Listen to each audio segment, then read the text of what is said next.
What if I told you that the same hammer pounding nails into a modern house today was nearly identical to one used by a Roman carpenter 2,000 years ago? Or that the scissors snipping paper in your kitchen are almost exactly like those held by ancient Egyptian tailors? Some tools are so brilliantly designed, so perfectly suited to their purpose, that they've never needed an upgrade. Across centuries and civilizations, these objects have survived wars, empires, and technological revolutions not as museum relics, but as everyday helpers we still rely on. Think about that for a moment. When you pick up a simple wooden broom or twist a metal key in a lock, you're performing the same motions as someone living in medieval Europe or dynastic China. Time collapses and suddenly you're connected to countless generations who came before you. This isn't just about nostalgia, it's a testament to human ingenuity. Our ancestors didn't have advanced machinery or synthetic materials, yet they crafted tools with such precision and foresight that many remain unmatched even now. Take the humble needle, for example, a sliver of bone or metal with a hole at one end, invented over 40,000 years ago. It's so effective that modern surgeons still use its basic design for delicate stitches. Or consider the plow, a tool that revolutionized agriculture 6,000 years ago and still forms the backbone of farming in many parts of the world. These aren't just artifacts, they're silent partners in human progress, quietly shaping our lives in ways we rarely stop to appreciate. In this video, we'll uncover 20 of these timeless tools objects that have defied obsolescence. Some will surprise you with their age, others with their simplicity, but all of them share one extraordinary quality. They work as well now as they did the day they were invented. We'll explore how they were born from necessity, perfected through trial and error, and why, despite all our advancements, we haven't found better replacements. From the leatherworkers all to the astronomer's astrolabe, each tool tells a story of problem-solving that transcends time. So whether you're a history buff, a curious tinkerer, or just someone who marvels at human creativity, prepare to see the ordinary objects around you in a whole new light. The past isn't as distant as you think. It's right there in your toolbox, your kitchen drawer, or even your pocket. The hammer is one of those rare inventions so perfectly suited to its task that even the earliest versions feel familiar in your hand. Picture a Stone Age craftsman gripping a smooth river stone, using it to pound stakes into the ground or shape flint into arrowheads. That crude rock was the ancestor of every claw hammer and mallet we use today. What's astonishing isn't just how long hammers have existed, but how little their core design has changed. Whether it's a Neolithic toolmaker chipping away at obsidian or a modern carpenter driving nails into oak, the motion remains identical, a weighted head multiplying force with each swing. Early hammers were simple, a rounded stone lashed to a wooden handle with sinew or plant fibers, yet they laid the groundwork for everything from blacksmithing to skyscraper construction. Metalworking transformed hammers, replacing stone heads with bronze, then iron, but the genius of their shape endured. Roman engineers used hammers nearly indistinguishable from modern ones to build aqueducts still standing after 2,000 years. Medieval armorers relied on them to forge intricate suits of plate mail. Even today, despite power tools and robotics, no machine can replicate the precision of a human arm wielding a hammer. There's a reason every toolbox on Earth contains one. No gadget combines brute force and delicate control quite like this ancient invention. Next, consider the plow, a tool so vital it literally reshaped civilization. Around 6,000 years ago, early farmers realized that dragging a sharpened blade through soil could turn barren land into fertile fields. The earliest plows were little more than forked branches, yet they unlocked humanity's ability to grow surplus crops, leading to villages, trade, and eventually cities. Over centuries, plows evolved from wooden implements pulled by people to heavy iron ones drawn by oxen, but their transformative power never faded. In parts of rural Asia and Africa, farmers still use wooden plows nearly identical to those from antiquity, proving that sometimes the old ways endure because they simply work. What's remarkable about these tools isn't just their age, but their adaptability.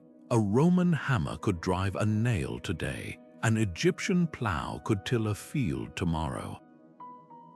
They remind us that innovation isn't always about reinvention. Sometimes it's about recognizing perfection when you see it. The plow didn't just break ground, it broke humanity free from the endless cycle of hand-to-mouth survival. Imagine the moment some ingenious farmer first strapped a forked branch to an ox and watched it carve furrows through the earth. That simple act birthed an agricultural revolution, turning scattered plots into vast fields capable of feeding entire communities. Early versions were little more than sharpened logs dragged through the soil, yet they doubled crop yields almost overnight. As civilizations advanced, so did the plow. Mesopotamians added bronze tips, the Chinese developed curved molds to turn earth more efficiently, and medieval Europeans crafted heavy iron plows that could tackle tough northern soils. What's extraordinary isn't just the plow's evolution, but how its core principle remains unchanged after 6,000 years. In rural India, you'll still find farmers using wooden plows nearly identical to those painted on Egyptian tomb walls. In the Andes, Quechua farmers guide handmade chaquitaclas foot plows unchanged since Inca times through steep mountain terraces. These aren't relics, they're proof that when a tool perfectly marries form and function, modernization becomes optional. The plow's true legacy lies in what it made possible. Surplus food allowed specialization, freeing people to become builders, scholars, and artisans. Without it, cities might never have risen, and human history would have followed a very different path. Now, consider the tool that turned shelter from temporary refuge into permanent home, the axe. Before skyscrapers or even log cabins, there were hand-held blades transforming trees into lumber. Neolithic axes, sharpened stones lashed to sticks, could fell a tree in hours of grueling labor. But when copper and bronze entered the picture, humanity gained the power to reshape forests with startling efficiency. Viking shipwrights used iron axes to carve oak planks so precisely they locked together without nails. Frontier settlers relied on broadaxes to square logs for cabins that stood for centuries.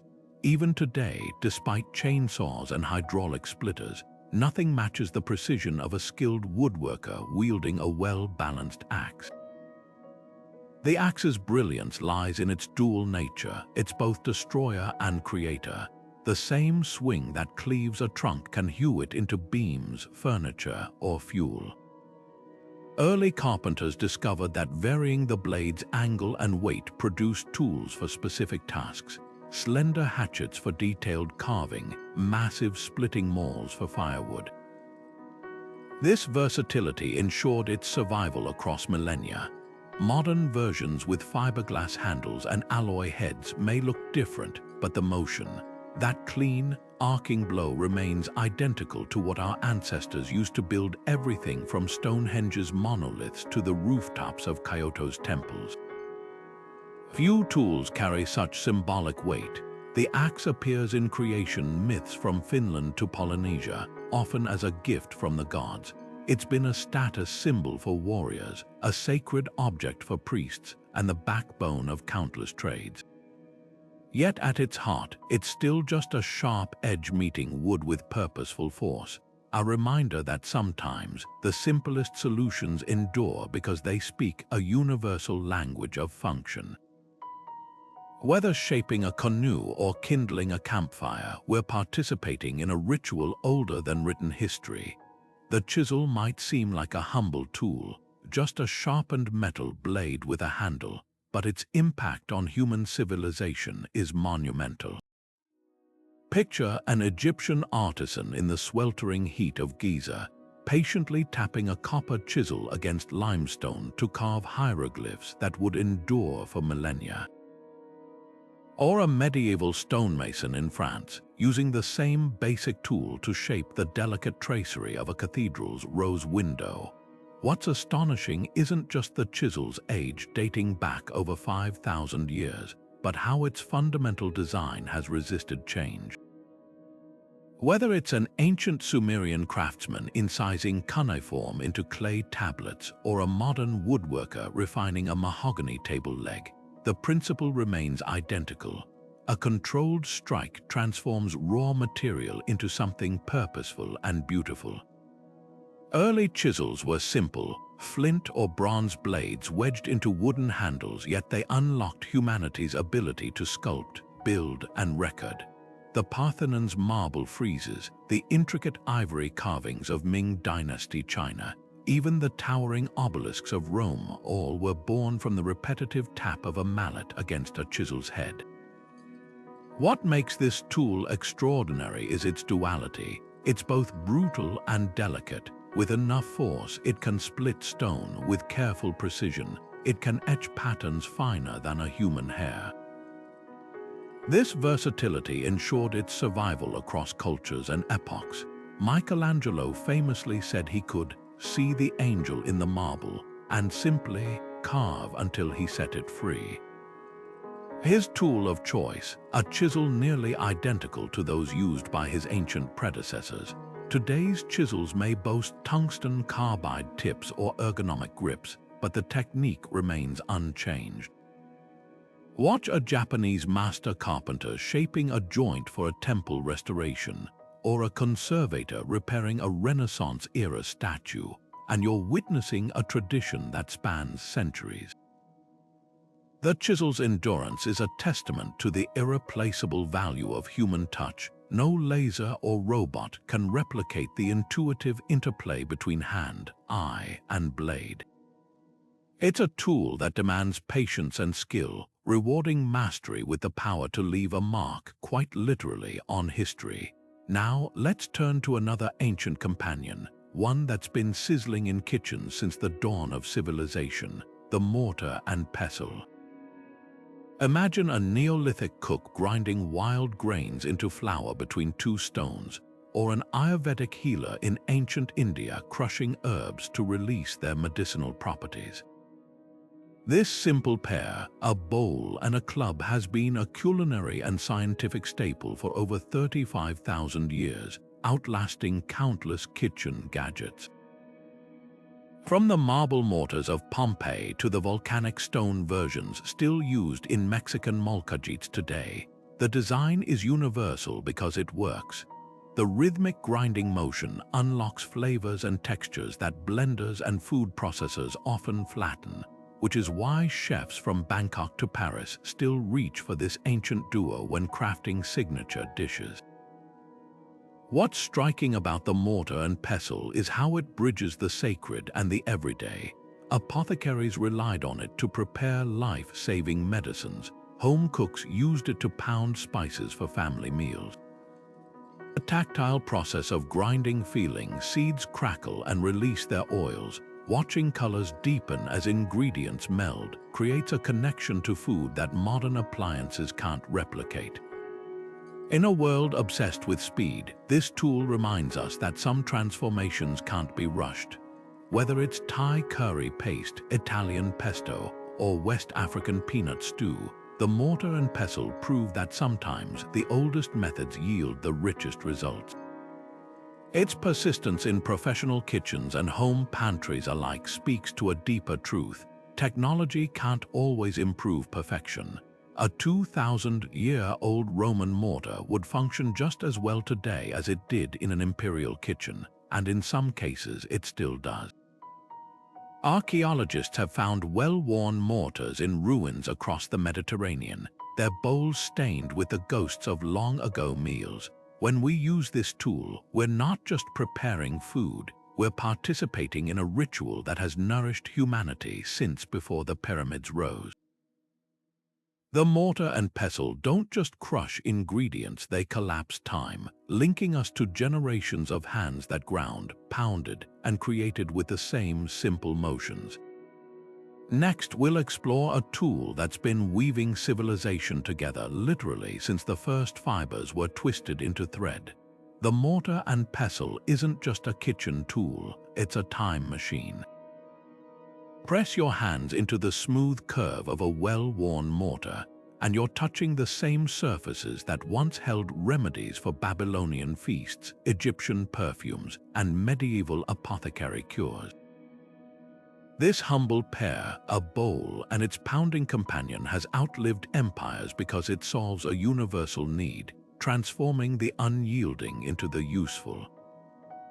Picture a Roman cook crushing peppercorns for garum sauce, or a traditional healer in Morocco grinding argan nuts into golden oil. The motion hasn't changed in 35,000 years, a rhythmic dance of pressure and release that coaxes flavors and healing properties from seeds, bark, and roots in ways machines still can't replicate.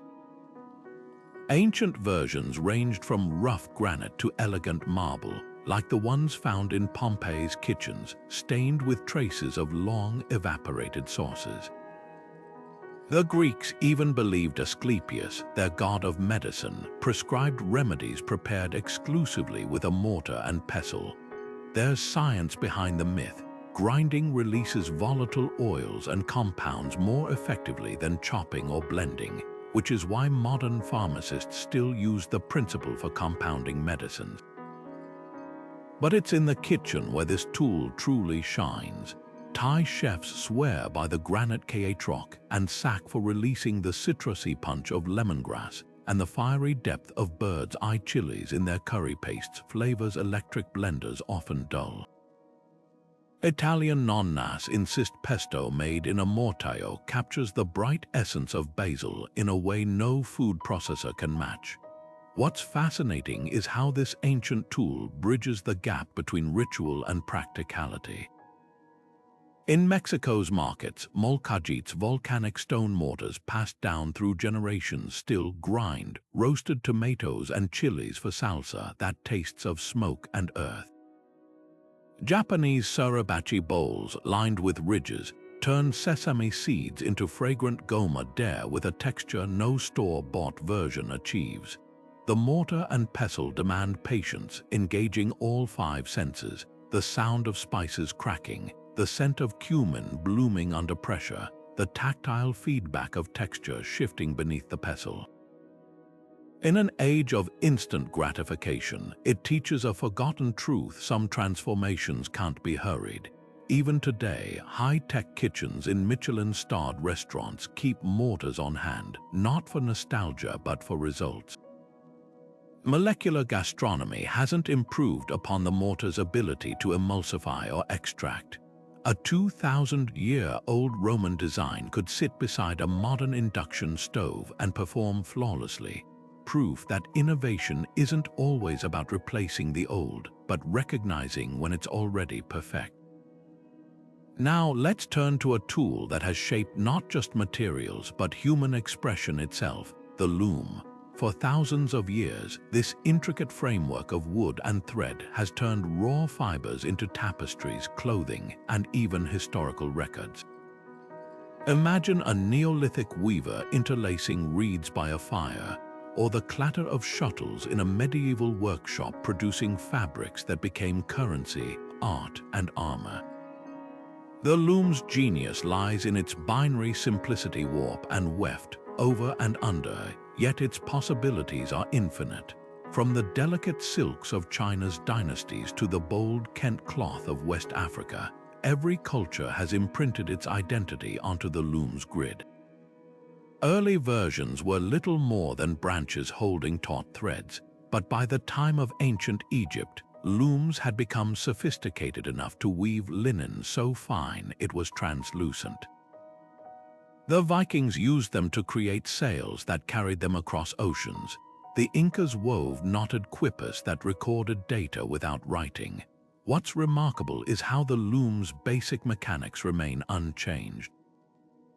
Hand weavers today use the same shed sticks and heddles found in Bronze Age ruins, proving that some systems are too elegant to obsolete. Modern industrial looms may be faster, but they still rely on the same fundamental dance of threads that a 12-year-old apprentice might have mastered in 15th-century Bruges. The loom's legacy isn't just in fabric, it's in language. The word text comes from the Latin texere, meaning to weave, because storytelling and thread share a common structure. When we say we piece together an argument or unravel a mystery, we're borrowing the loom's vocabulary. This tool didn't just clothe civilizations, it gave them a metaphor for understanding the world. Few tools have been so central to both survival and culture. A Navajo weaver creating a storm pattern rug today uses techniques passed down through untold generations, her wooden tools nearly identical to those of her ancestors. In Laos, traditional backstrap looms still produce intricate patterns that map family histories and spiritual beliefs. The loom's persistence is a testament to human creativity, proof that from a handful of threads and a simple frame, we can weave not just cloth, but meaning itself. The awl is the quiet hero of craftsmanship, a tool so straightforward in its purpose that its design has barely flickered across 40,000 years of human ingenuity.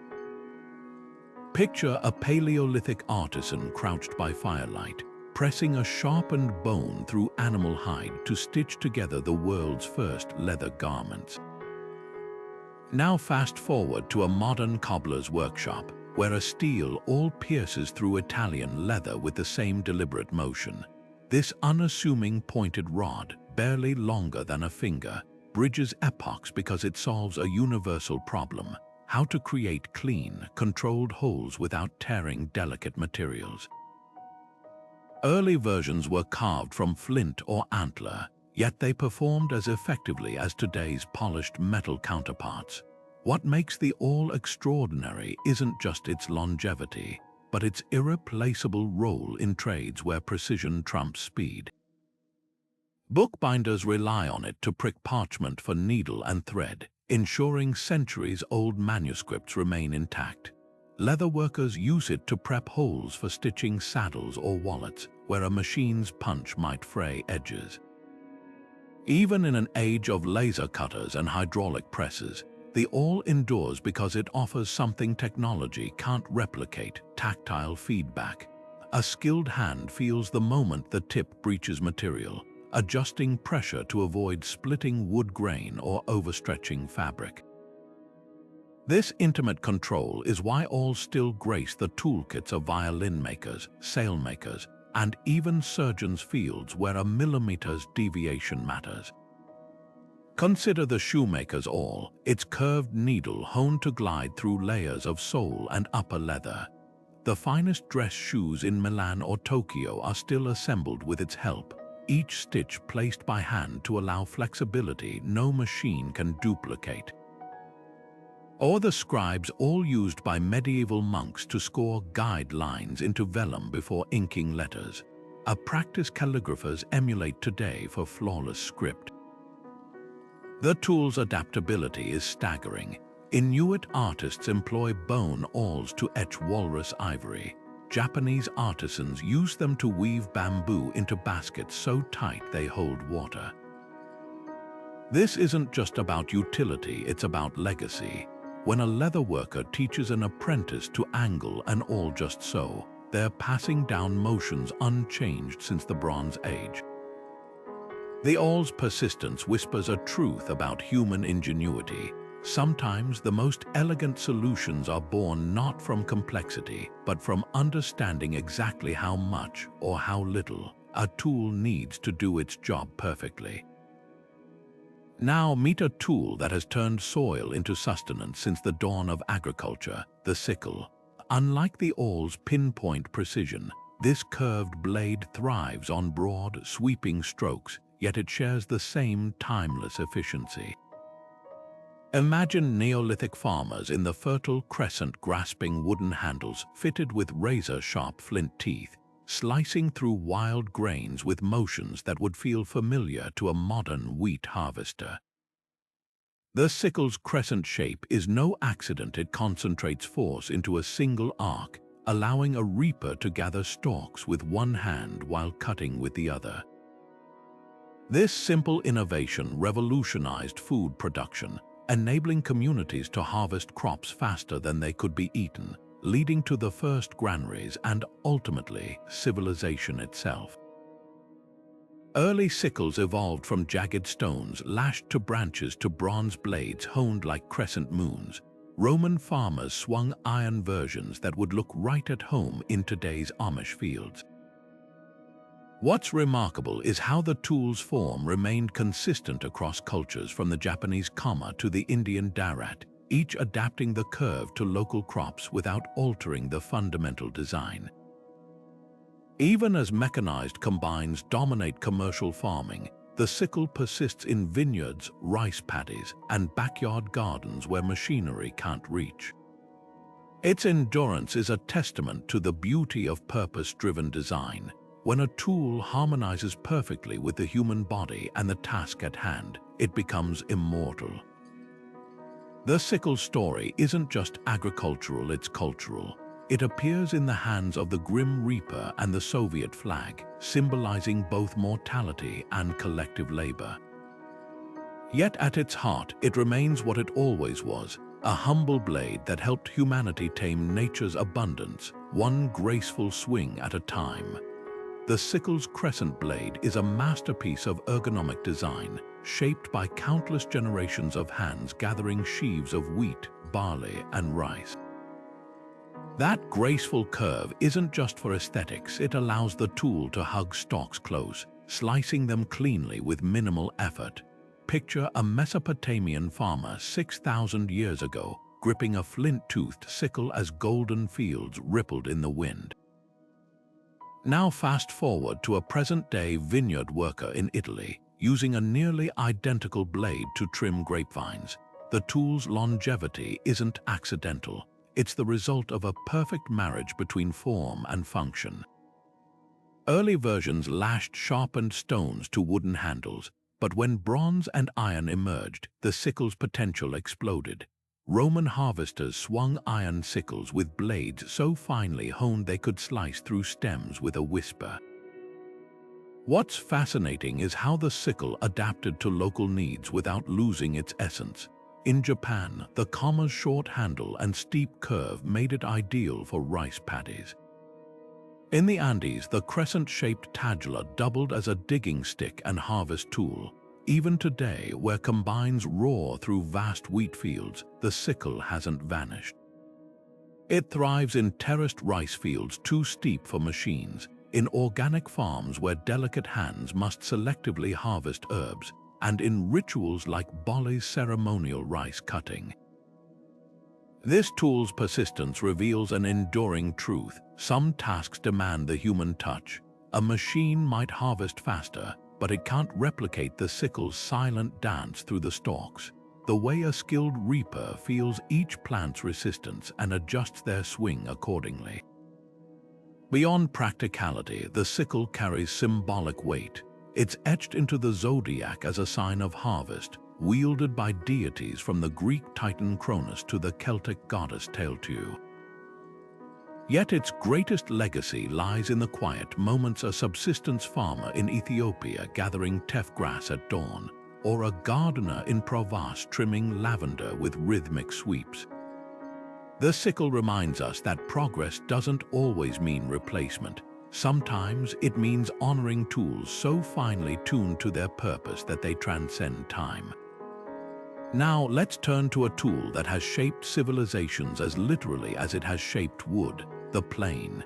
Imagine an Egyptian carpenter 4,000 years ago sliding a bronze blade across a cedar plank to create furniture fit for a pharaoh. Or a medieval shipwright smoothing oak beams for Viking longships with a tool nearly identical to those in modern workshops. The plane's genius lies in its deceptive simplicity. a sharp blade fixed at an angle to shave wood into flawless surfaces. Early versions were little more than notched stones or shells, but by the Roman era, metal-bodied planes were producing finishes so smooth they rivaled modern sandpaper. What makes the plane extraordinary is its duality. It's both brutal and refined. With coarse settings, it can strip away rough bark. With fine adjustments, it can produce glass-like surfaces fit for Stradivarius violins. Japanese Decana planes, pulled toward the body rather than pushed, create translucent shavings so thin they're called wooden silk. European jointer planes, some over 2 feet long, could true timber with micrometer precision centuries before digital levels existed. This versatility ensured the plane's survival through every woodworking revolution. Even now, despite power sanders and CNC routers, master craftsmen reach for hand planes when perfection matters. The tactile feedback of a blade biting into grain-feeling knots, density variations, and growth rings is something no machine can replicate.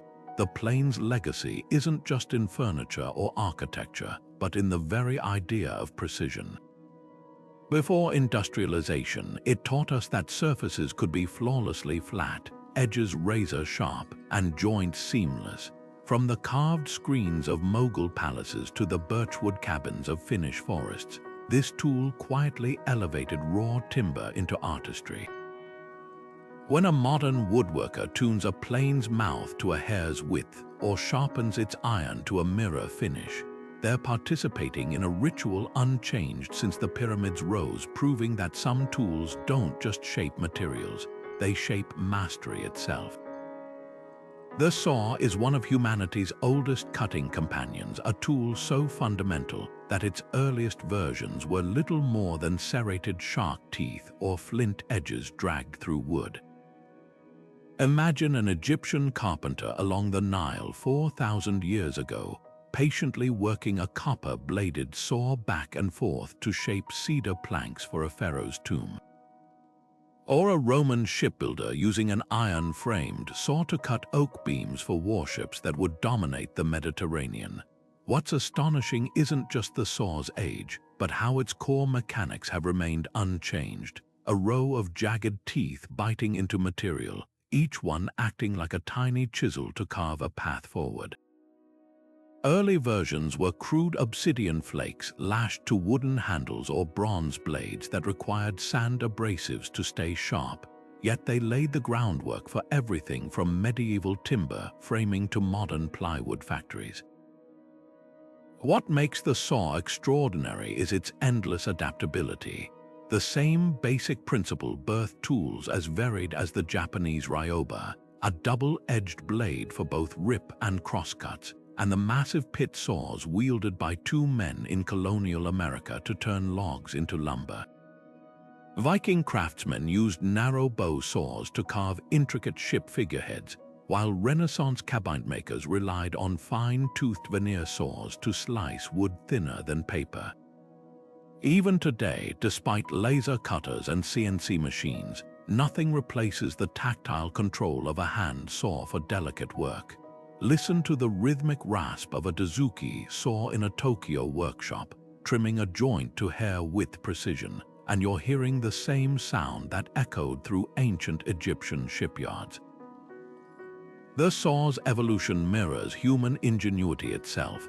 Bronze Age smiths discovered that setting teeth outward in alternating directions, a technique called kerfing, reduced friction and cleared sawdust. Medieval carpenters tapered blades to prevent binding in deep cuts, a feature still found in modern tenon saws. And while power saws dominate construction sites today, traditional hand saws persist where finesse matters. A luthier shaping a violin's maple back or a restorer repairing a Ming Dynasty cabinet won't reach for a buzzing circular saw. They'll choose a tool that lets them feel the wood's resistance, adjusting each stroke by instinct. This isn't just about nostalgia, it's about physics. A well-tuned handsaw transfers energy more efficiently than any machine, converting arm motion into clean cuts with minimal waste. Japanese saws, which cut on the pull stroke, exploit this principle so effectively that they leave surfaces nearly ready for finishing. The saw's endurance is a testament to a universal truth. When a tool harmonizes perfectly with the human body and the material it's meant to conquer, it becomes timeless. Now, let's turn to a tool that has measured the heavens and the earth with equal precision: the compass. Not the magnetic navigator, but the simple pair of hinged legs that's been drawing perfect circles since the days of Euclid. Picture a Greek geometer in Alexandria, scratching arcs on parchment to prove theorems that still shape engineering today. Or a Gothic architect using a compass to plot rows windows so symmetrical they seem divinely inspired. This humble device, two metal points connected at a pivot, hasn't just drawn circles. It's mapped the boundaries of human knowledge. The compass's power lies in its mathematical purity. Unlike the saw or plane, it doesn't cut or shape, it defines. Babylonian scribes used early versions to inscribe cuneiform tablets with celestial diagrams. Medieval masons relied on compasses to lay out cathedral foundations with astonishing accuracy, despite lacking modern measuring tools. Even now, watch a shipwright lofting hull curves or a machinist scribing a metal plate, and you'll witness the same ritual that guided Da Vinci's sketches of flying machines. What's remarkable is how this tool transcends cultures. Chinese astronomers used compasses to chart star paths. Islamic scholars employed them to design geometric mosaics that dazzle the eye. The compass didn't just aid creation, it symbolized it. Renaissance artists like Albrecht Dürer included compasses in self-portraits as emblems of divine proportion. Today, though digital CD programs dominate design, the tactile act of swinging a compass's leg still teaches students the essence of geometry, that from a single fixed point, infinite perfection can unfold. The compass endures because it embodies an ideal, the marriage of stability and motion, precision and possibility.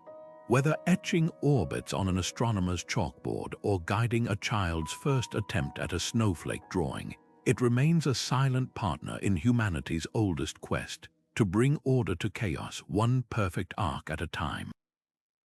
The compass didn't just point north, it redirected the course of human history.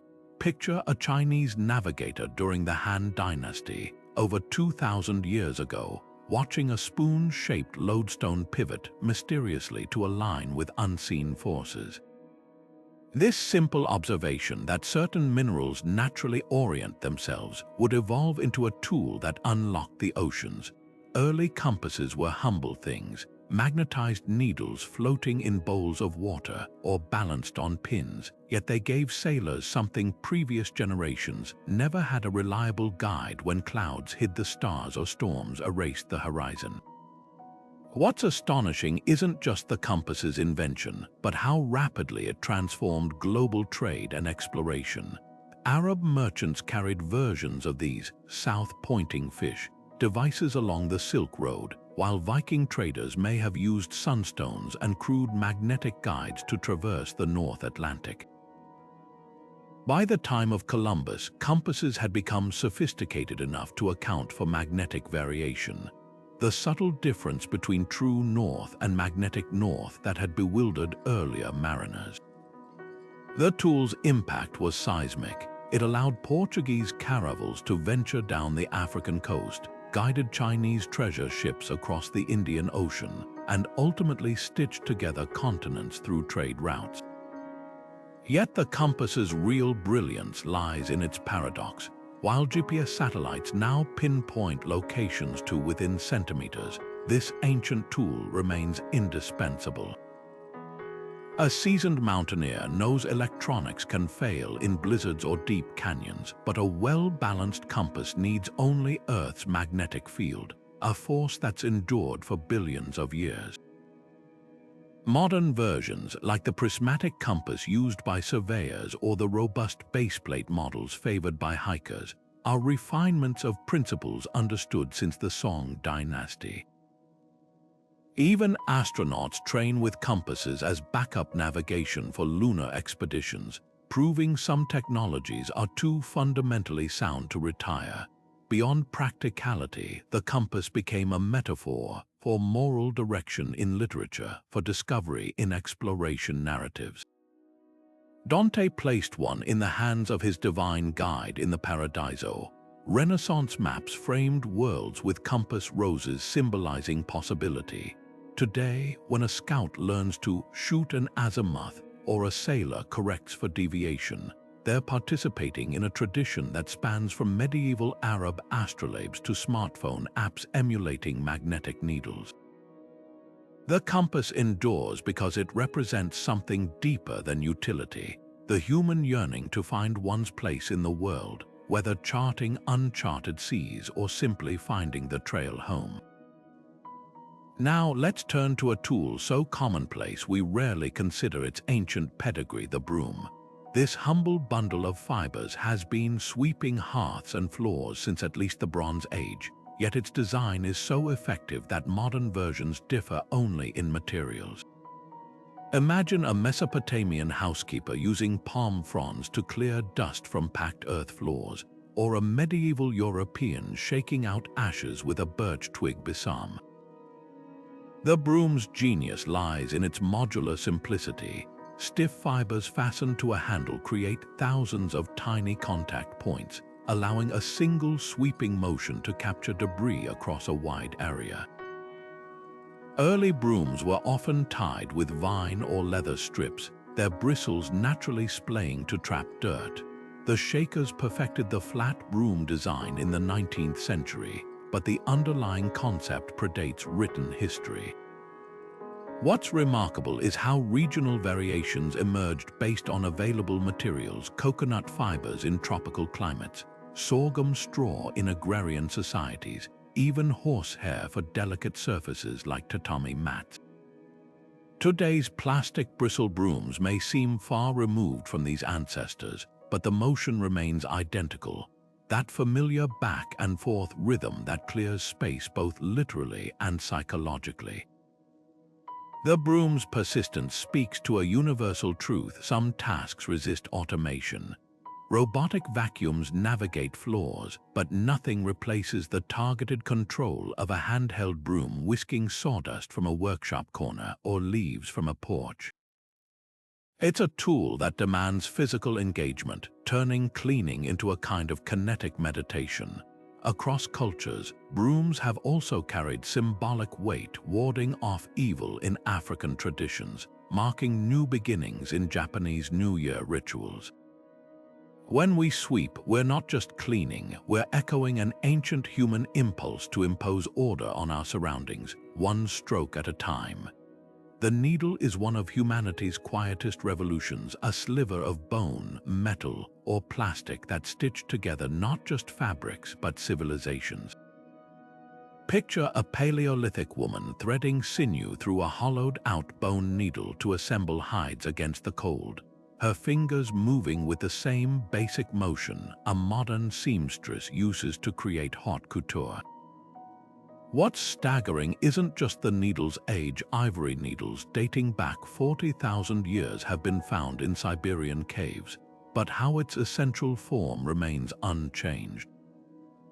Whether it's an Inuit artisan sewing waterproof sealskin boots or a cardiac surgeon suturing a microscopic artery, the principle is identical. A sharp point pierces, a threaded eye follows, binding materials with precision no adhesive can match. Early needles were marvels of ingenuity. Native American tribes crafted them from porcupine quills. Ancient Egyptians used copper and bronze to sew linen finer than modern silk. The real breakthrough came with the steel needle, flexible yet strong enough to glide through layered cloth without snapping. This innovation transformed tailoring, enabling everything from the fitted doublets of Renaissance Europe to the intricate quilts of the American frontier. But needles aren't just for clothing. Consider the surgeon's suture needle, its curved body designed to minimize tissue damage, or the sailmaker's hefty needle, capable of punching through multiple layers of oiled canvas. Even in the age of 3D printed fabrics and laser cutting, nothing replicates the needle's ability to join materials with invisible strength. What makes this tool extraordinary is its dual nature. It's both delicate and indestructible. Embroidery needles finer than a human hair create patterns that shimmer like paint on fabric, while industrial-grade needles stitch together leather car seats or parachute straps. The needle's adaptability crosses cultures.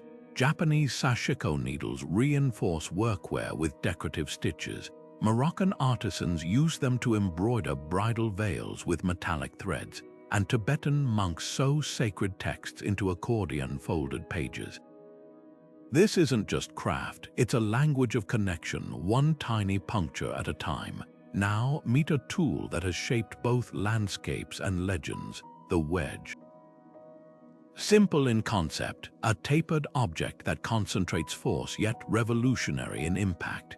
Imagine Neolithic farmers driving wooden wedges into logs to split firewood, or Egyptian quarry workers hammering bronze wedges to cleave granite blocks for the pyramids. The wedge's brilliance lies in physics.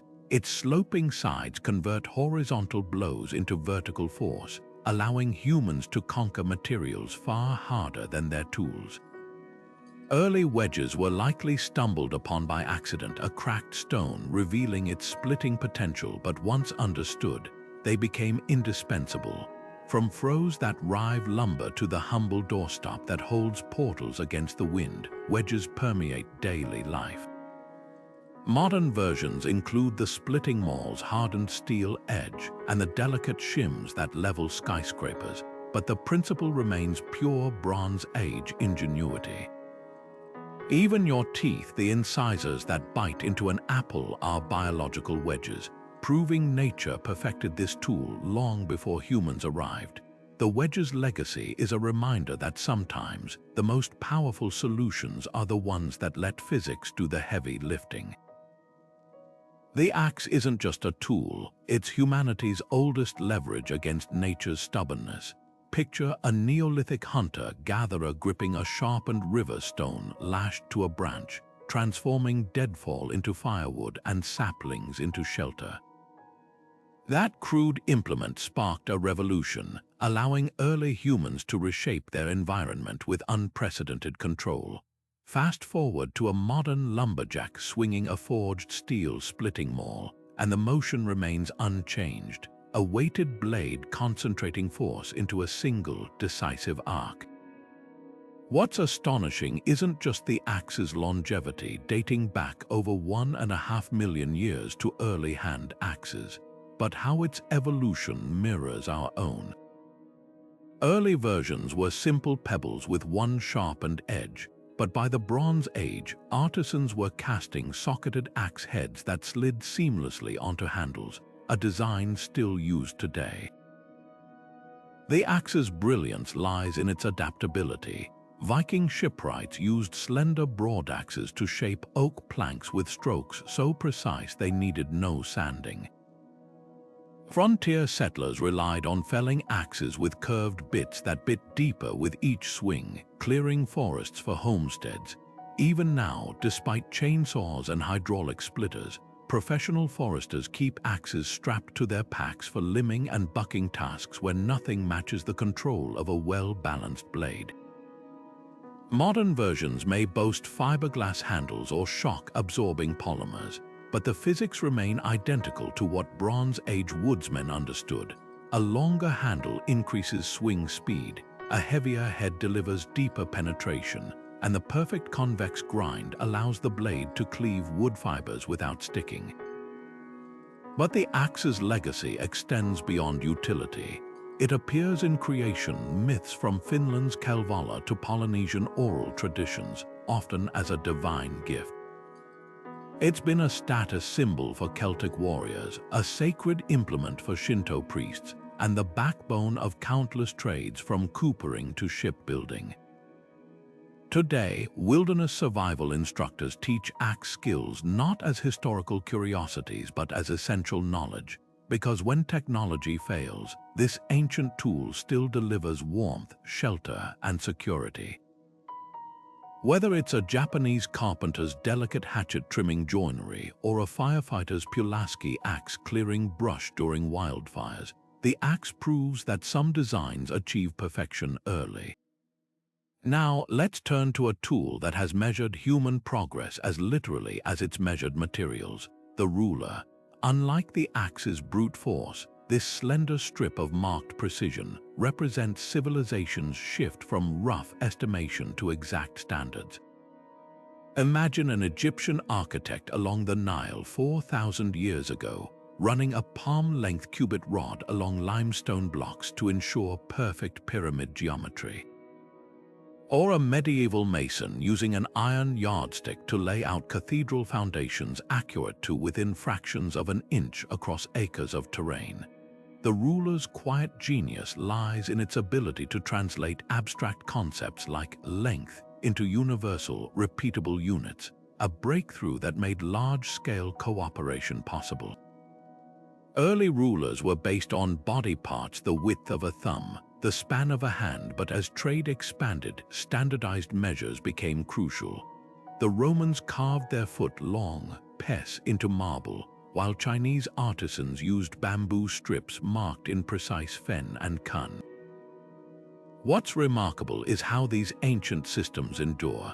The modern foot traces back to Roman measurements, and the inch derives from 3 barleycorns placed end to end.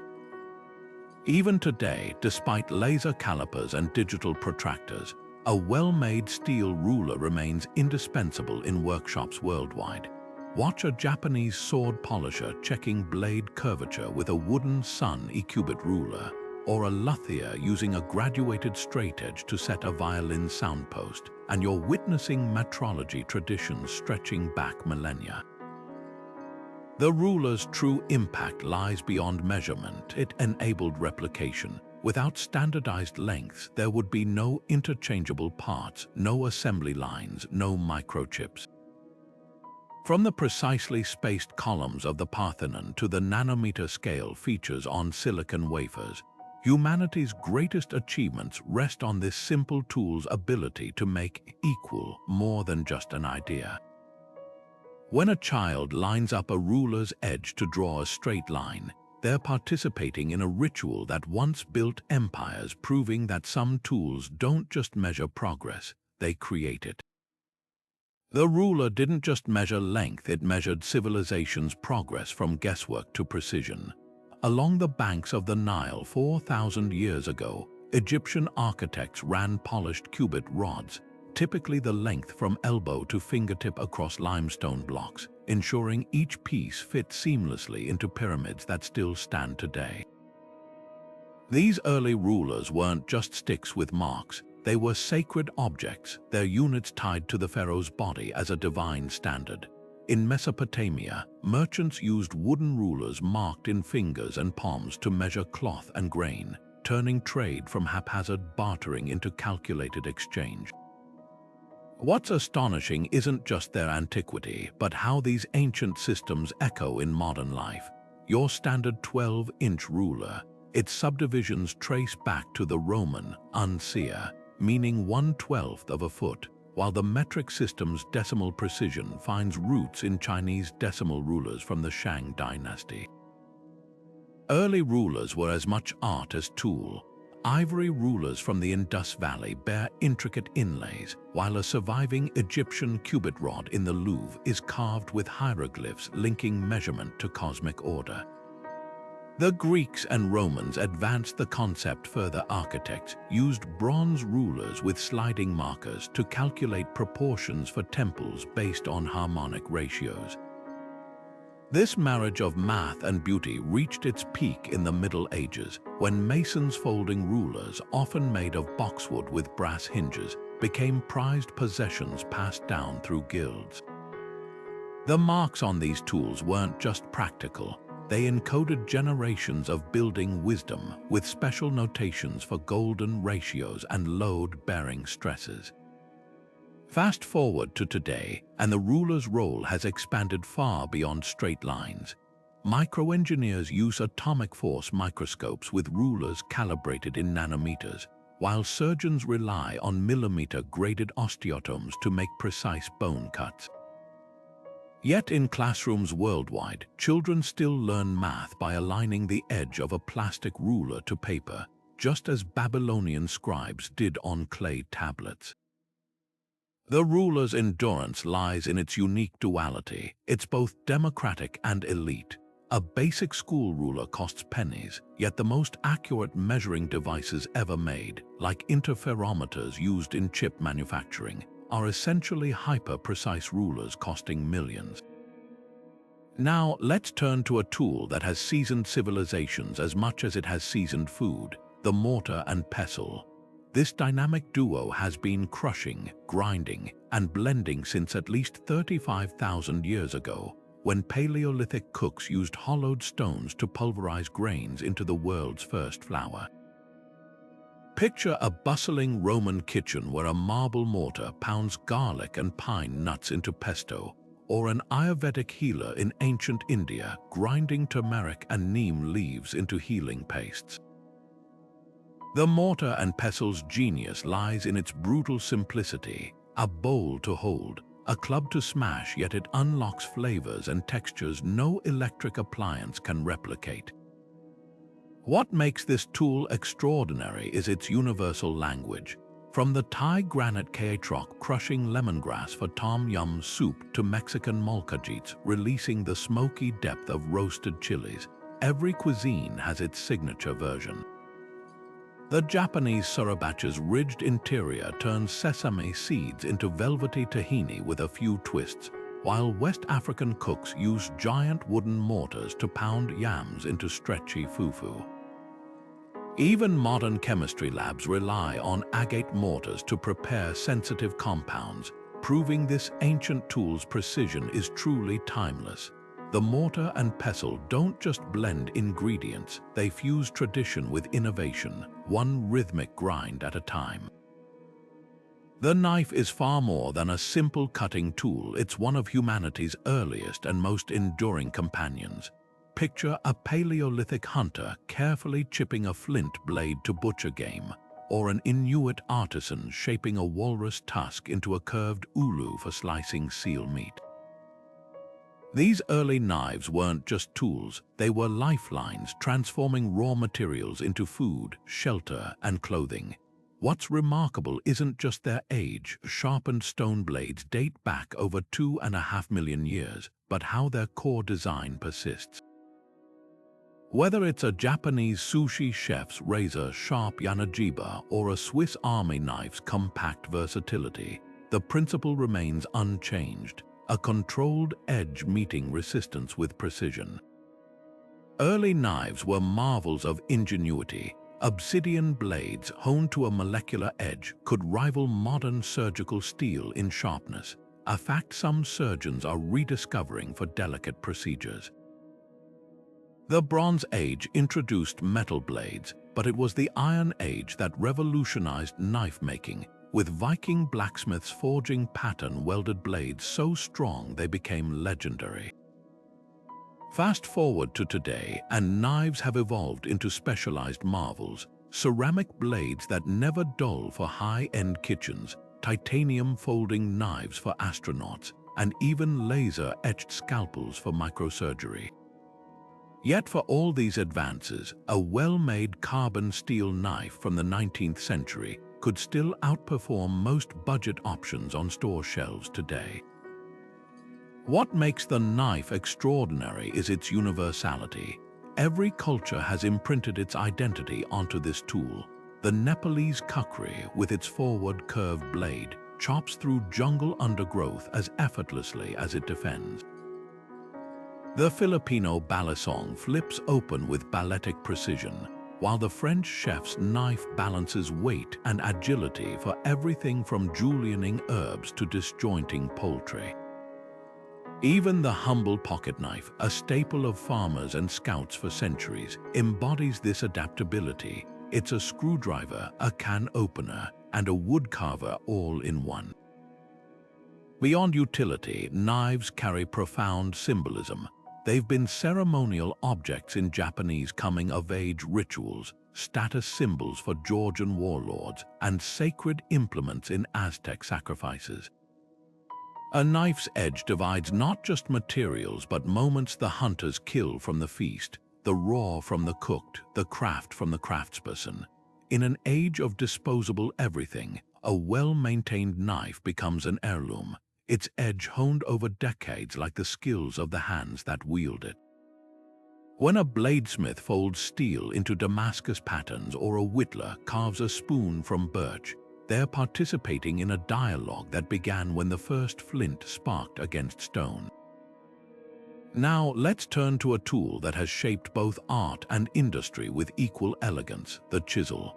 Unlike the knife's solitary edge, this paired blade and mallet have sculpted everything from grand cathedrals to delicate jewelry.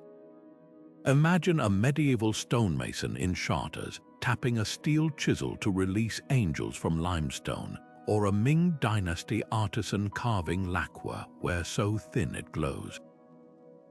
The chisel's brilliance lies in its partnership, the mallet's force married to the blade's precision, allowing artists to subtract material with pixel-perfect control. Early versions were simple copper rods hammered against softer stone, but by the time of the pyramids, bronze chisels were precise enough to hieroglyphic detail. What's fascinating is how the chisel's form adapts to its task. A woodcarver's gouge curves to hollow bowls, a letter cutter's chisel tapers to crisp serifs. Michelangelo's Pieta and the wooden deities of Bali's temples share a common birth, the rhythmic tap of metal meeting material, each blow guided by vision and muscle memory. Modern power tools may speed the process, but nothing replaces the chisel's tactile feedback the way a master feels grain direction through vibrations in the handle or stops mid-stroke to adjust angle and pressure. The chisel's legacy isn't just in monuments but in minutiae. Watch a luthier undercutting a violin's F-hole or a printmaker engraving copperplate lines, and you'll see the same focus that built the Parthenon's metopes.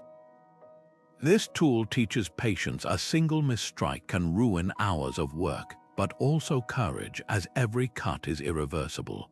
In an era of digital undo buttons, the chisel remains refreshingly absolute, a reminder that some creations demand not just skill but surrender to the medium's will. Whether shaping a child's first soap carving or a museum-worthy marble torso, it connects us to the timeless dance between artist and material, one deliberate tap at a time. The loom is more than just a tool. It's a silent architect of civilization, weaving threads into the very fabric of human progress. Picture a Neolithic woman sitting cross-legged by firelight, stretching plant fibers across a simple frame to create the first woven textiles.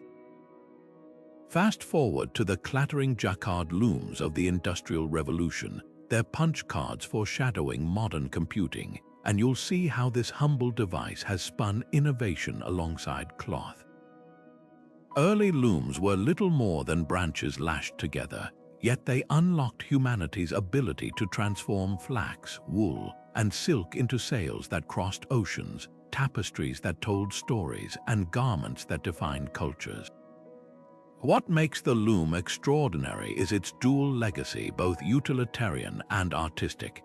The same basic mechanics that produced rough-spun Viking wadmal also gave us the delicate silks of China's Song dynasty, woven on looms so precise they could produce patterns with 144 threads per inch.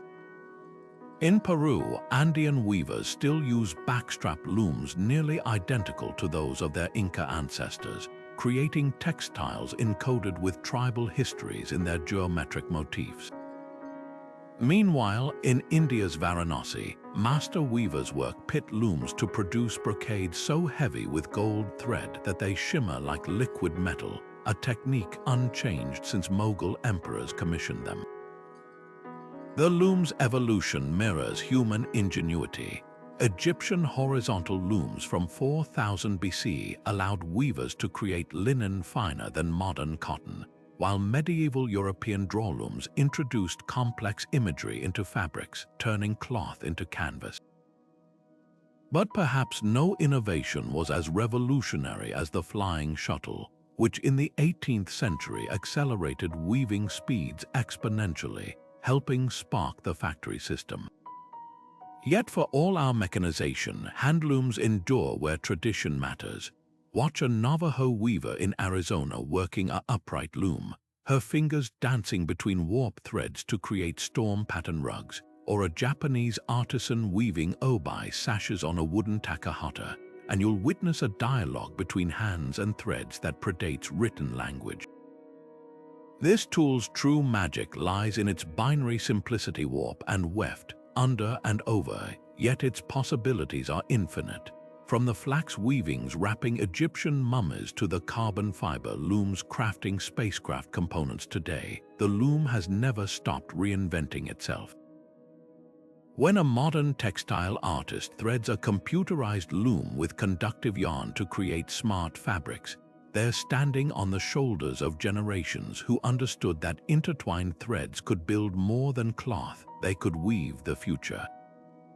Now, let's step into the fields where another ancient tool has quietly shaped harvests for millennia: the scythe. With its long, curved blade and rhythmic swinging motion, this agricultural icon turned the back-breaking work of cutting grain into something almost graceful. Imagine a medieval farmer at dawn, his blade whispering through dew-laden wheat with the efficiency of a dozen sickle-wielding hands. The scythe's genius lies in its ergonomic alchemy. The snath's carefully angled handles and the blade's parabolic curve align with the body's natural motion, transforming exertion into momentum. What sickle users spent hours hacking through, scythe wielders cleared in minutes, their blades leaving stubble so even it looked combed. Early versions appeared in Roman ironworks, but it was the 9th century European innovations like the addition of a heel to adjust cutting angle that made the scythe indispensable. Unlike its cousin the sickle, which required stooping, the scythe let farmers stand upright, sweeping through crops with strokes that engaged the whole torso. This wasn't just about efficiency, it was about dignity. Regional variations blossomed: the lightweight Austrian krail for alpine meadows, the broad-bladed English grass scythe for pastures, the razor-edged grain scythes of Central Europe that could slice stems cleanly to preserve every precious kernel. What's remarkable is how the scythe persists where modern machinery can't compete. In terraced rice paddies of the Philippines or organic vineyards in France, farmers still choose scythes over noisy, fuel-guzzling alternatives. There's an almost meditative quality to skilled scything, the way an expert adjusts each swing to the terrain, feeling the blade's interaction with each stalk. Modern ecologists even champion the scythe as a sustainable alternative to lawnmowers, its silent blade fostering biodiversity by leaving seed heads for birds. Beyond practicality, the scythe carries poetic weight. It's the Grim Reaper's iconic tool not just for its lethality, but because it represents the cyclical nature of life and harvest. Yet in skilled hands, it's anything but grim. Watch a Ukrainian festival where scythe-wielding dancers perform precision routines, or a Japanese farmer carefully peening his blade with a hammer to restore its molecular edge, and you'll see a tool that's as much about reverence as it is about reaping. The scythe reminds us that some technologies endure not because they're old, but because they're perfectly attuned to both human bodies and the earth's rhythms.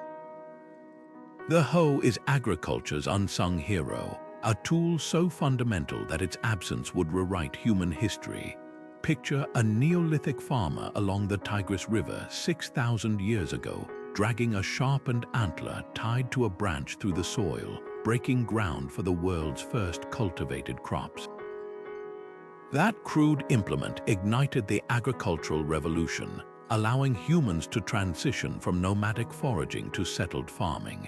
Fast forward to a modern gardener in Kansas, her steel-bladed hoe slicing through weeds with the same rhythmic motion, and you'll witness a tool that has defied obsolescence through sheer utility. Early hoes were marvels of improvisation, flint blades lashed to wooden handles in Africa, turtle shells mounted on poles in Mesoamerica, yet they all shared one genius feature: a blade angled to slice just below the surface, uprooting weeds while aerating soil. What makes the hoe extraordinary is its adaptability. The ancient Egyptians developed the hefty kemet hoe for turning Nile silt, its wide blade shaped like a crescent moon.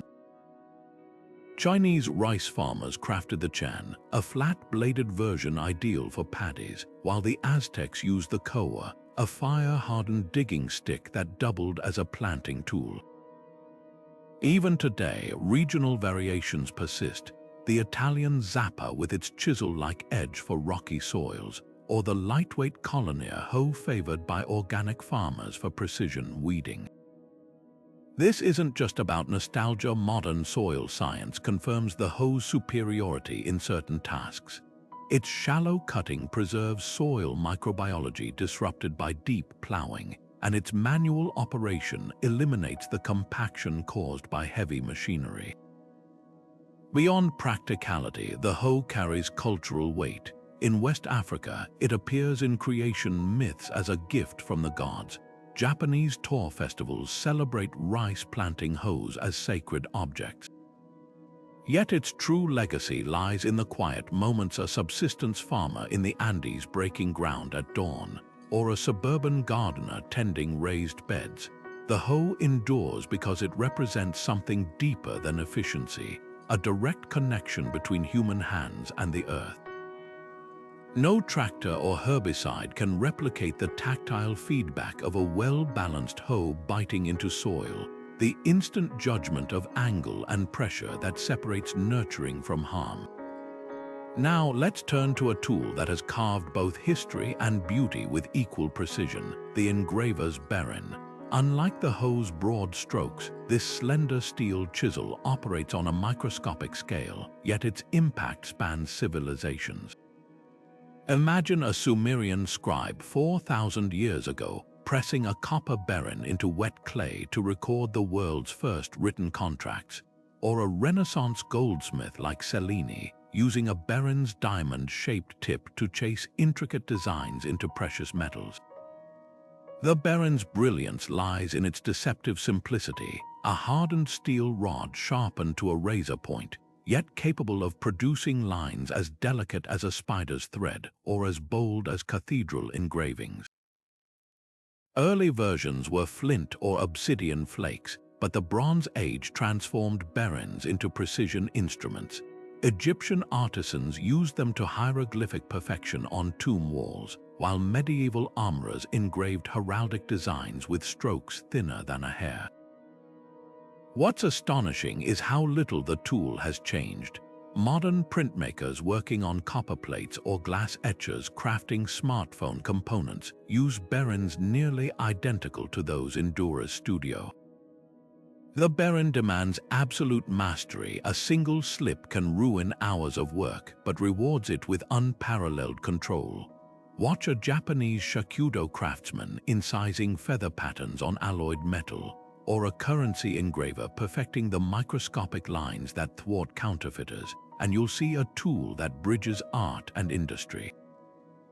This isn't just about technique, it's about legacy.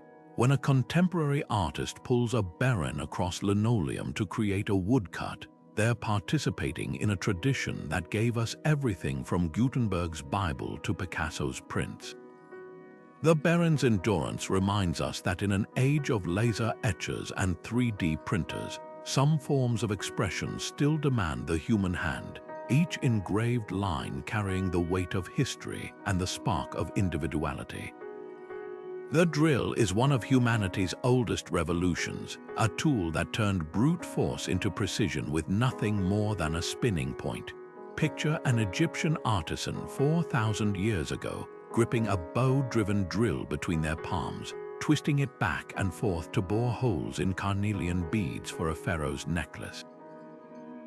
Or a Neolithic carpenter using a flint-tipped hand drill to pierce bone for needle-making, the rhythmic motion wearing grooves into their fingers. What's astonishing isn't just the drill's antiquity. Evidence of drilled teeth and shells dates back 9,000 years, but how its core mechanics remain unchanged. Whether it's a modern lithium-ion powerhouse or a prehistoric pump drill, the principle is identical: rotational force focused into a sharp tip, grinding or cutting its way through material with relentless efficiency. Early drills were marvels of ingenuity. The bow drill, used by cultures from ancient Mesopotamia to the Inuit, transformed a hunter's tool into a precision instrument. By wrapping a cord around a spindle and moving a bow back and forth, craftsmen achieved speeds and control that hand-twisting couldn't match. This simple mechanism didn't just create holes, it ignited fires, hollowed out canoe logs, and even performed primitive dentistry. Roman engineers scaled up the concept with augers featuring iron bits, capable of drilling through oak beams for shipbuilding or tunneling into marble for architectural dowels. The medieval brace drill, with its U-shaped grip and rotating chuck, was so effective that it remained a carpenter's staple into the 20th century. What makes the drill extraordinary is its duality. It's both destructive and creative. The same tool that bores through concrete can delicately pierce a violin soundboard without splintering the wood. Modern electric drills may dominate job sites, but manual versions still thrive where touch matters. Watch a luthier using a hand-cranked peg drill to avoid over-penetrating fragile spruce, or a conservationist carefully cleaning artifacts with a micro drill no thicker than a needle. Even in surgery, orthopedic drills, descendants of those ancient bow drills, must balance power and precision to mill bone without damaging soft tissue. The drill's evolution mirrors humanity's restless pursuit of efficiency. From the pump drills of the Bronze Age to the steam-powered monsters that tunneled the first transcontinental railroads, each leap forward was about doing more with less effort. Yet for all our advancements, the humble hand drill endures. There's poetry in watching a traditional boat builder in Kerala twist an auger through teak, feeling for the moment the bit breaks through the other side, a connection to countless generations who solved problems with nothing but ingenuity and spinning motion. The drill reminds us that progress isn't always about replacing the old, but recognizing when it's already perfect. Now, let's turn to a tool that has been a household essential for centuries, the humble yet indispensable broom. Unlike the drill's focused intensity, this everyday workhorse operates with broad, sweeping strokes, yet it shares the same timeless utility. Imagine a medieval housemaid beating dust from rush floors with a birch twig besom, or a street sweeper in Edo period Japan pushing a bamboo broom through narrow alleys. The broom's genius lies in its modular simplicity. Stiff fibers bound to a handle create thousands of tiny contact points, allowing a single motion to clear debris across a wide area. Early versions were lashed together with vines or leather, their bristles splaying naturally to trap dirt. What's remarkable is how regional adaptations emerged based on available materials. Coconut fiber brooms thrived in tropical climates, while sorghum straw became the backbone of American hearth brooms. The Shakers refined the flat broom design in the 19th century, but the underlying concept predates written history. Even today, despite robotic vacuums and synthetic bristles, the broom persists where machines can't compete, whisking sawdust from a workshop corner, clearing autumn leaves from a porch, or sweeping sand from a temple stone floor. Its endurance speaks to a universal truth. Some tasks resist automation because they demand human judgment. The broom's rhythm push, lift, reset isn't just cleaning. It's a kinesthetic meditation, a way of imposing order on chaos one stroke at a time. Beyond practicality, the broom carries cultural weight. In West African traditions, it's waved to ward off evil spirits. In Japanese New Year rituals, it symbolizes fresh starts. When we sweep, we're participating in a ritual older than cities, connecting to generations who understood that cleanliness wasn't just about hygiene, but harmony. The broom's simplicity is its superpower. No batteries, no filters, just fibers and motion, proving that some tools don't need reinvention to remain indispensable. The tongs are the unsung heroes of both fire and kitchen, a tool so brilliantly simple that its design has barely wavered in 3,000 years.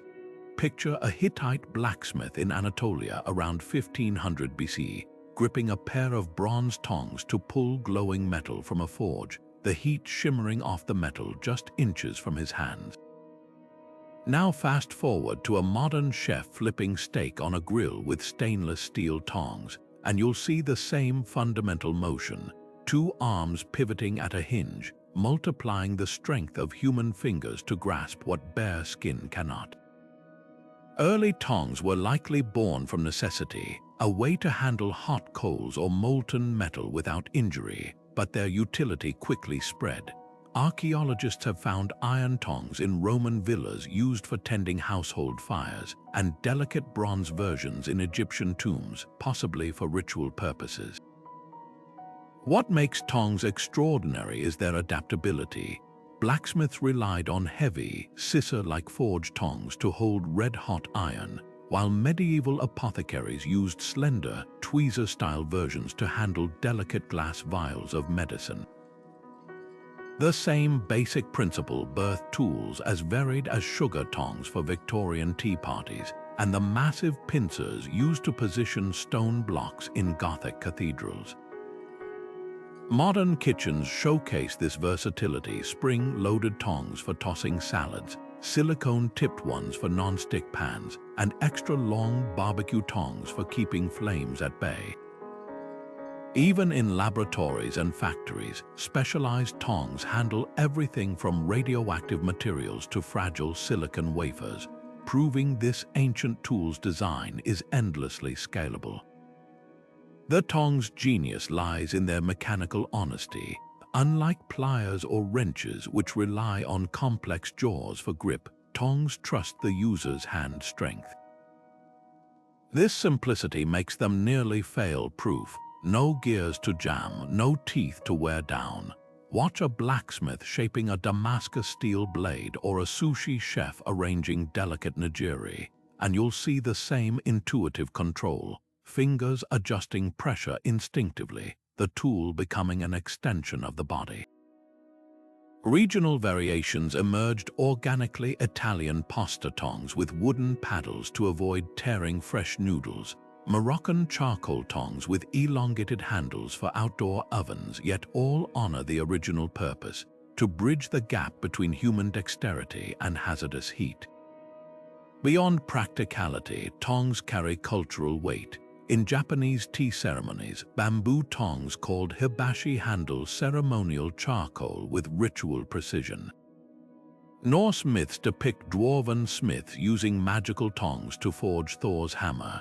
Even today, the act of passing tongs rather than handing them directly in professional kitchens speaks to their unspoken etiquette. The tong's persistence is a reminder that some tools resist obsolescence not through complexity, but by perfecting a single, vital function. Whether gripping a molten ingot or plating hot cuisine, they remain humanity's trusted intermediary between ambition and flame. Now, let's turn to a tool that has guided explorers across uncharted seas and stargazers through the cosmos: the compass.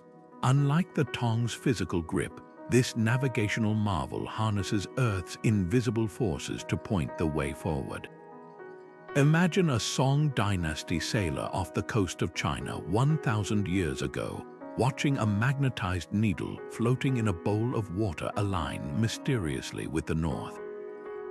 That moment of realization that nature itself could provide direction changed the course of history. Early compasses were humble, lodestone needles balanced on straws or suspended by silk threads, yet they granted travelers a lifeline when clouds obscured the stars or storms erased the horizon. The compass's power lies in its paradoxical simplicity. A freely moving magnetized needle will always seek alignment with the planet's magnetic field, a principle understood by 12th century Persian scholars and Polynesian wayfinders alike. By the age of exploration, compasses had evolved into precision instruments with gimbals to counteract a ship's pitch and yaw, allowing navigators like Zheng He and Columbus to venture into open oceans with unprecedented confidence. What's astonishing is how little the core technology has changed. Modern hikers still rely on baseplate compasses for orienteering, while smartphone compass apps emulate principles first observed in ancient Chinese observatories. This tool's true legacy isn't just in navigation, but in metaphor. The compass became synonymous with moral direction in Renaissance literature, a symbol of steadfastness in heraldry, and a logo for exploration from the Royal Geographical Society to NASA.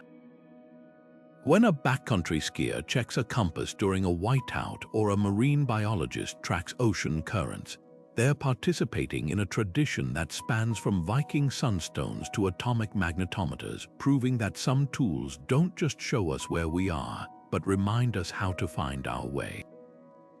The sundial is more than just a timekeeper. It's humanity's first conversation with the cosmos, carved in stone. Picture a Babylonian astronomer 3,000 years ago, etching lines into a clay tablet to mark the shadow's journey across courtyard bricks. Or a Roman senator checking the hour on a marble hemispherium, its curved surface precisely calibrated for the latitude of Rome. These early sundials weren't mere gadgets.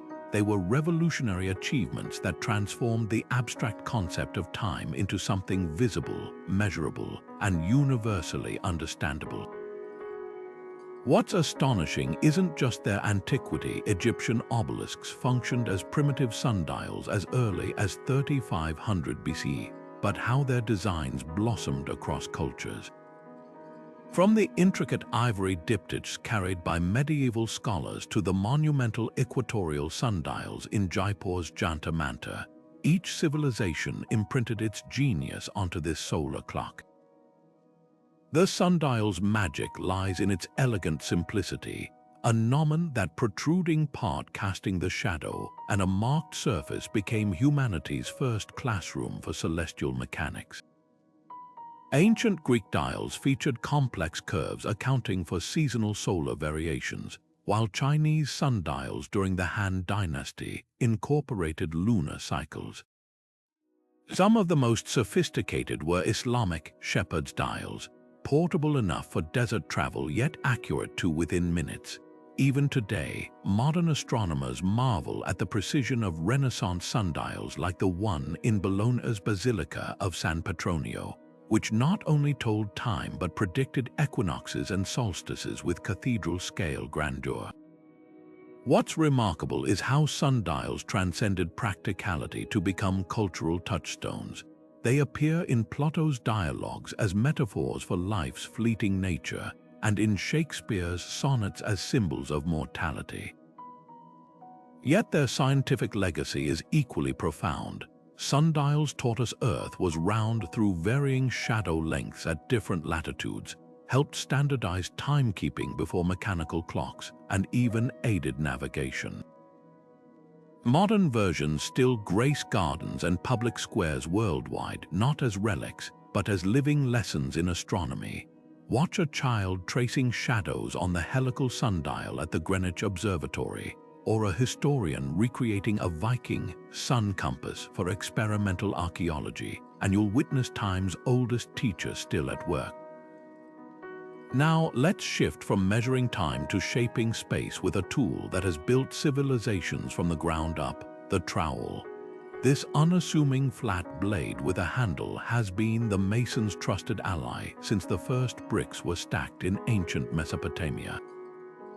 Imagine a laborer along the Nile 4,000 years ago, smoothing Nile mud onto reed walls with a wooden trowel, or a Roman bricklayer spreading mortar between volcanic stone blocks with an iron version nearly identical to those found on construction sites today.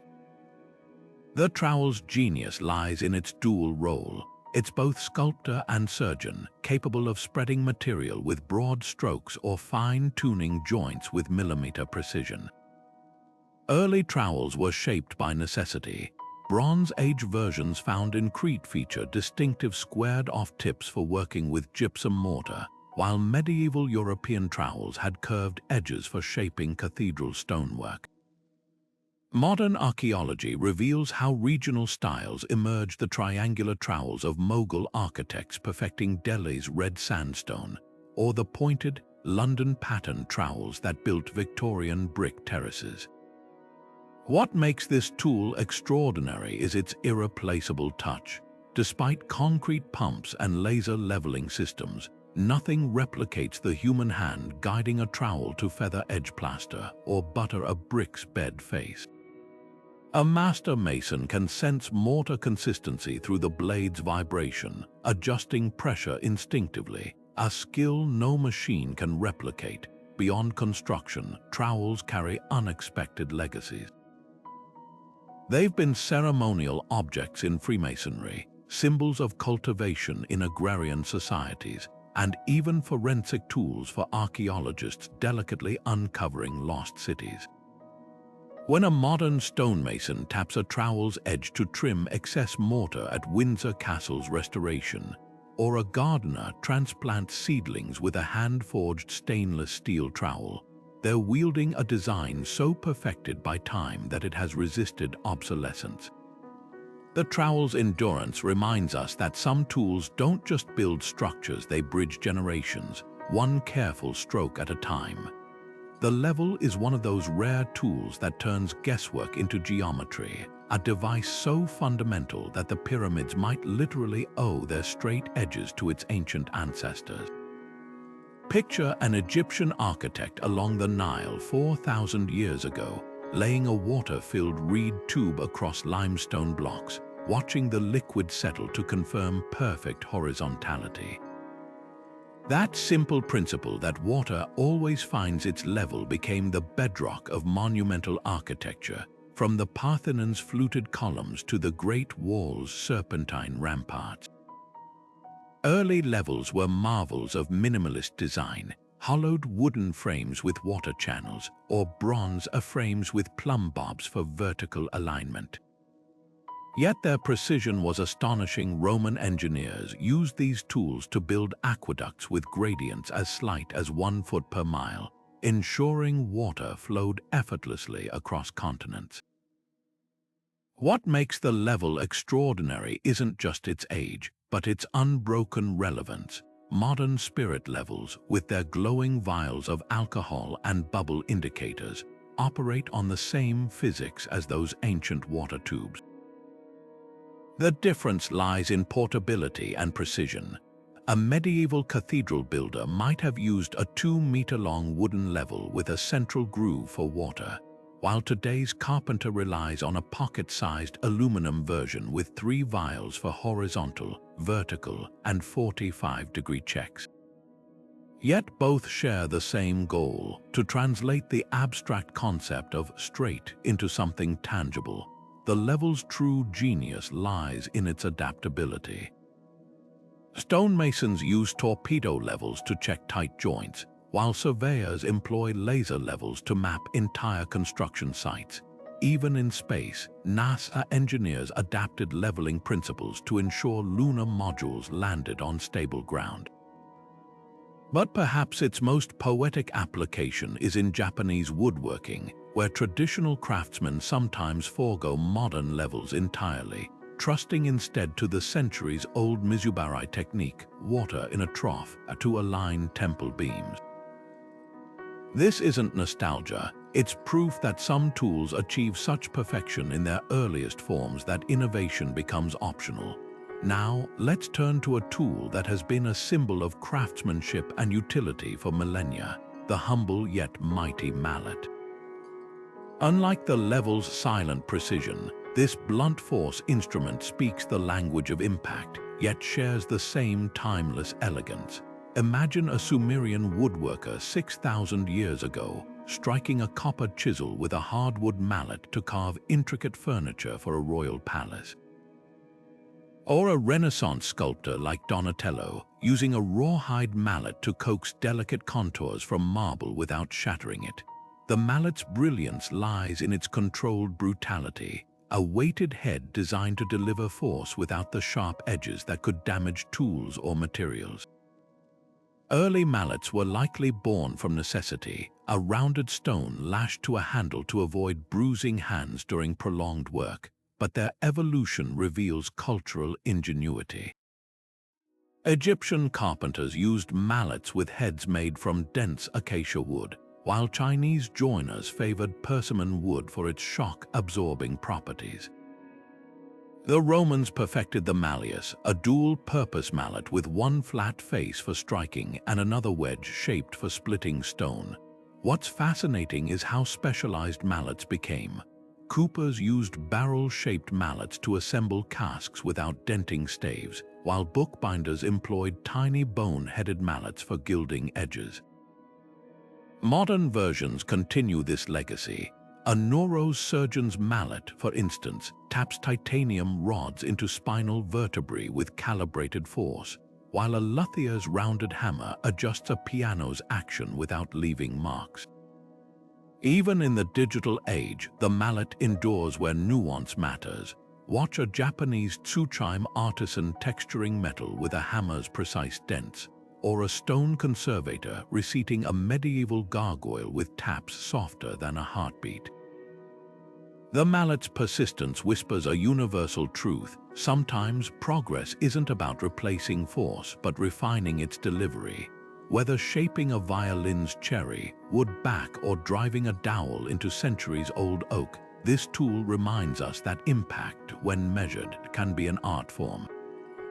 The adze is the woodworker's sculptor, a tool that carves curves and contours with the grace of a chisel but the power of an axe. Picture a Neolithic craftsman along the banks of the Danube 8,000 years ago, gripping a polished stone blade lashed to a crooked branch, hollowing out a dugout canoe with rhythmic, arcing strokes. Fast forward to a modern boat builder in coastal Maine. Swinging a forged steel adds to shape the ribs of a wooden schooner, and you'll witness the same timeless motion. A curved blade biting into timber, peeling away chips with surgical precision. What's astonishing isn't just the adze age flint versions predate the wheel, but how its niche mastery has resisted obsolescence. Unlike the axe's brute force or the plane's flat refinement, the adze thrives where wood needs to be both hollowed and honored, its blade's convex curve following the natural grain like a conversation rather than a command.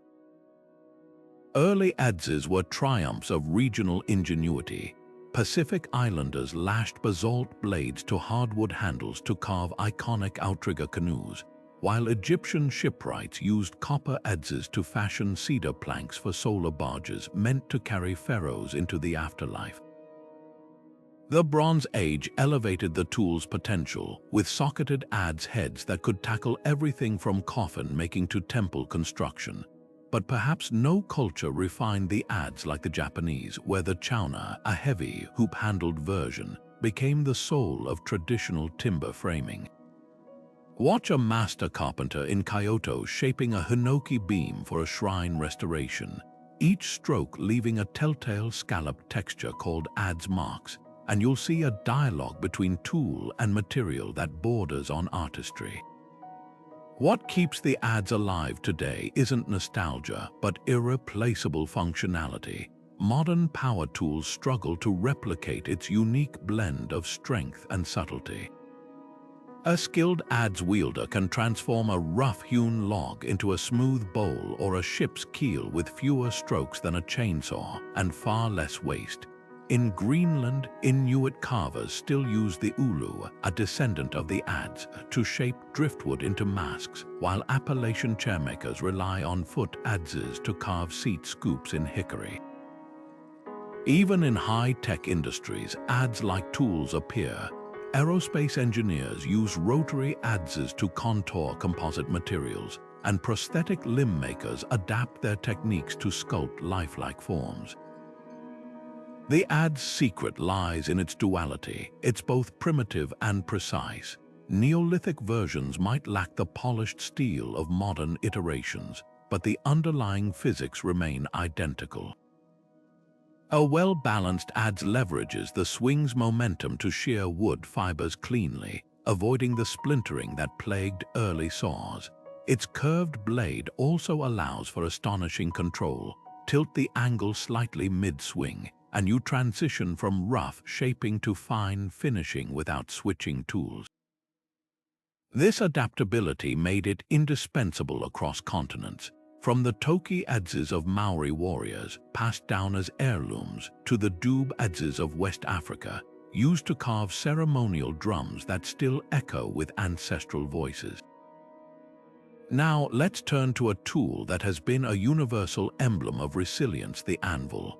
Unlike the adze-focused artistry, this rugged block of metal has endured as the unyielding foundation of creation itself. Imagine a Hittite blacksmith in Anatolia 3,000 years ago, hammering red-hot bronze against a stone anvil to forge weapons that would shape empires. Or a medieval armorer in Toledo, Spain, tempering sword blades on an anvil so revered it was given a name.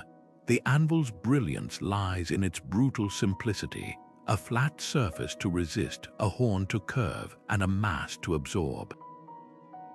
Early versions were mere meteoritic iron or hardened stone, but by the Roman era, anvils had evolved into sophisticated tools with hardy holes and Pritchel pins, features still found in modern blacksmith shops. What's extraordinary is how the anvil became a cross-cultural constant. Viking smiths used double-horned anvils to shape pattern-welded swords, while Japanese tatara masters employed massive iron blocks to fold tamahagane steel for samurai katana. Even the Industrial Revolution, which rendered so many hand tools obsolete, only magnified the anvil's role. Massive steam hammer anvils forged the rails that stitched continents together, while jewelers' anvils smaller than a fist held settings for royal crowns. Today, the anvil persists where precision meets passion. Watch a farrier shaping a horseshoe on a portable anvil in a dusty stable, or a bladesmith quenching a Damascus billet on a century-old Peter Wright model, and you'll witness a partnership between hammer and anvil unchanged since the Iron Age. The anvil's legacy isn't just in metal, it's in metaphor.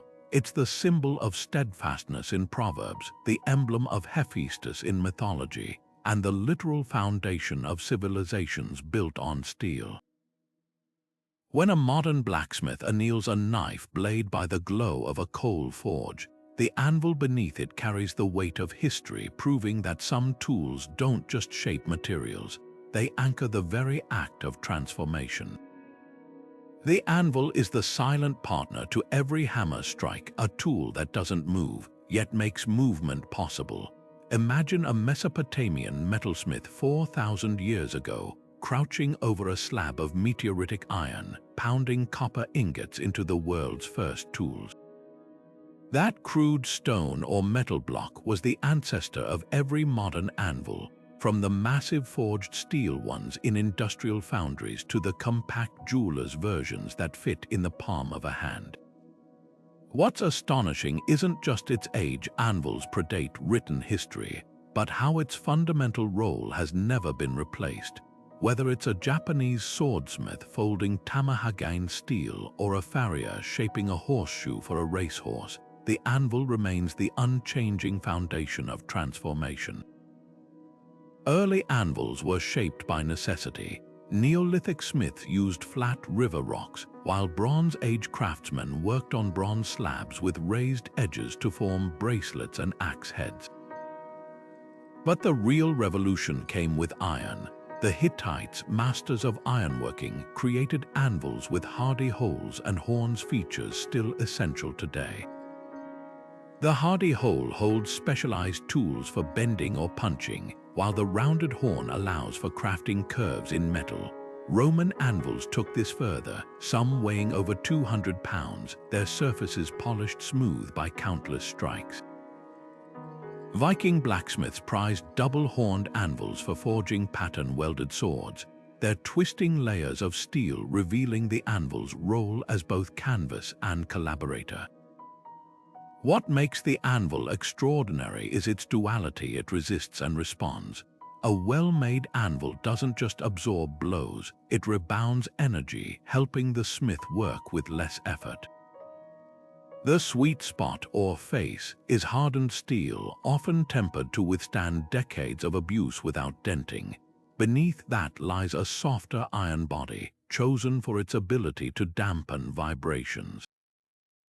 This balance of hardness and resilience is why a century-old anvil can still ring like a bell under a hammer, while a cheap cast iron imitation cracks under pressure. Modern blacksmiths hunting for vintage anvils will tap them with a hammer, listening for that clear, high-pitched ring, a sign of integrity. The anvil's legacy isn't just in metalwork, it's in metaphor. It's the emblem of Hephaestus in Greek myths, the symbol of endurance in Proverbs, and the literal bedrock of industries. During the Industrial Revolution, anvils grew to monstrous sizes to anchor steam hammers that forged locomotive parts. Yet in remote villages from Nepal to Transylvania, traditional smiths still use portable stump anvils, their surfaces worn concave by generations of repairs. Even in space, NASA engineers adapted anvil-like surfaces for micrometeorite testing, proving this ancient tool's principles apply beyond Earth's gravity. Today's anvils may boast polished faces and precision edges, but their soul remains unchanged. Watch a bladesmith in Damascus pressing a glowing steel billet against the horn to curve a knife's spine, or a silversmith in Mexico using the flat face to planish a bracelet's hammer marked smooth. The anvil doesn't just hold metal, it teaches patience. Every dent left by a misplaced hammer strike, every shiny spot worn by years of use, tells a story of progress and perseverance. In a world of disposable tools, the anvil stands as a monument to durability, whispering that some things are meant to last. From the humble hammer to the mighty anvil, these 20 ancient tools aren't just relics of the past, they're living proof that brilliant design transcends centuries. Each one tells a silent story of human ingenuity, whispering across generations that true innovation isn't always about reinvention, but about recognizing perfection when it's achieved. Consider this: the same mallet tapping a chisel to carve cathedral stonework today echoes the rhythm of an Egyptian artisan shaping Tutankhamun's burial mask 3,000 years ago. That Bronze Age, all-piercing leather in a modern cobbler's shop moves with the identical motion that once stitched together Viking sails. These tools have outlasted empires, survived technological revolutions, and remained indispensable because they solve fundamental human problems with elegant simplicity. What's truly remarkable isn't just their longevity, but how they've adapted without losing their essence. The sickle's curved blade still follows the same arc whether harvesting medieval wheat or trimming a backyard vineyard. A Japanese chef's carbon steel knife mirrors the edge geometry of a Roman gladius, both honed to atom-thin sharpness. Even in our digital age, these analog tools persist because they offer something modern alternatives often can't: tactile connection, intuitive control, and irreplaceable craftsmanship. A power drill spins faster, but nothing replaces the precise feedback of a hand-cranked auger when restoring antique furniture. Laser levels are accurate, yet traditional masons still trust water-filled tubes to align sacred structures where perfection matters most. These tools also remind us that progress isn't linear. Sometimes the old ways endure because they're simply better. The looms warp and weft still produce textiles with richness no printer can replicate. A well-balanced axe splits wood with cleaner grain than hydraulic splitters, and no food processor releases the volatile oils in basil and garlic like the rhythmic crush of a granite mortar and pestle. Their continued use, from Himalayan villages to Michelin-starred kitchens, proves that technology doesn't automatically supersede tradition when the original design already approaches perfection. But beyond practicality, these tools connect us to something deeper. When you grip a hammer or turn an ancient-style key, you're participating in rituals older than written language. That broom sweeping your porch, its motion mirrors a Mesopotamian housekeeper clearing dust from a mud brick floor 5,000 years ago. The needle threading your button carries DNA from Paleolithic sewing techniques. These aren't just objects, they're bridges across time, allowing us to touch the collective wisdom of countless generations who refined them through trial and error. As we marvel at smart devices and AI, there's comfort in knowing some solutions remain beautifully, stubbornly analog. The compass still points true north without batteries, the sundial tells time without circuitry, and the anvil withstands blows that would shatter modern alloys. Their endurance is a quiet rebellion against disposability, a reminder that the best tools become partners rather than products. So which of these ancient companions still find a place in your daily life? Maybe it's the scissors descended from Egyptian shears, or the wooden plane smoothing your DIY projects. Whatever your tool of choice, take a moment to appreciate its lineage. Behind every swing, stitch, or sweep lies an unbroken chain of human creativity. And if you've enjoyed this journey through history's most enduring inventions, there are countless more hidden stories waiting to be uncovered. Hit subscribe to join us for the next exploration. After all, the past isn't just in museums, it's in your hands every